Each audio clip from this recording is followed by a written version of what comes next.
5 மாநில சட்டப்பேரவை தேர்தல் அட்டவணை வெளியீடு.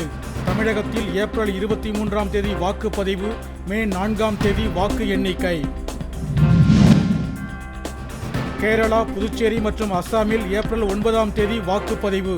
மேற்கு வங்கத்தில் 2 கட்டங்களாக தேர்தல் நடைபெறும் என அறிவிப்பு. சட்டப்பேரவை தேர்தல் அறிவிப்பு வெளியான நிலையில் தமிழகத்தில் நடத்தை விதிகள் நடைமுறை. அரசியல் கட்சிகளின் பரப்புரைக்கு கட்டுப்பாடு. உரிய ஆவணங்களின்றி 50,000 ரூபாய்க்கும் கூடுதலான பணம் எடுத்துச் சென்றால் பறிமுதல் செய்யப்படும். தேர்தல் ஆணையம் எச்சரிக்கை. தேர்தல் தேதி வெளியாவதற்கு 1 மணி நேரத்திற்கு முன்பாக மேற்கு வங்கத்தில் அரசு ஊழியர்களுக்கான அகவிலைப்படி உயர்வு.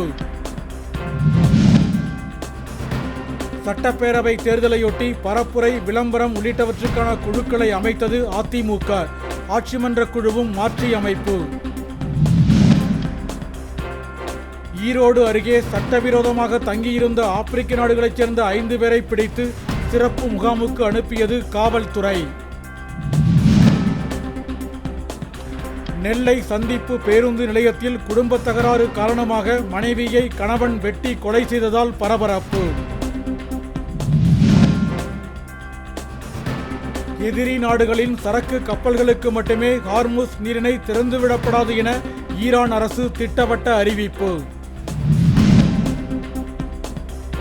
விருதுநகர் மாவட்டத்தில் தனியார் விற்பனை செய்யும் வணிக பயன்பாட்டு எரிவாயு உருளை விலை உயர்வு. உணவகங்கள் அதிர்ச்சி.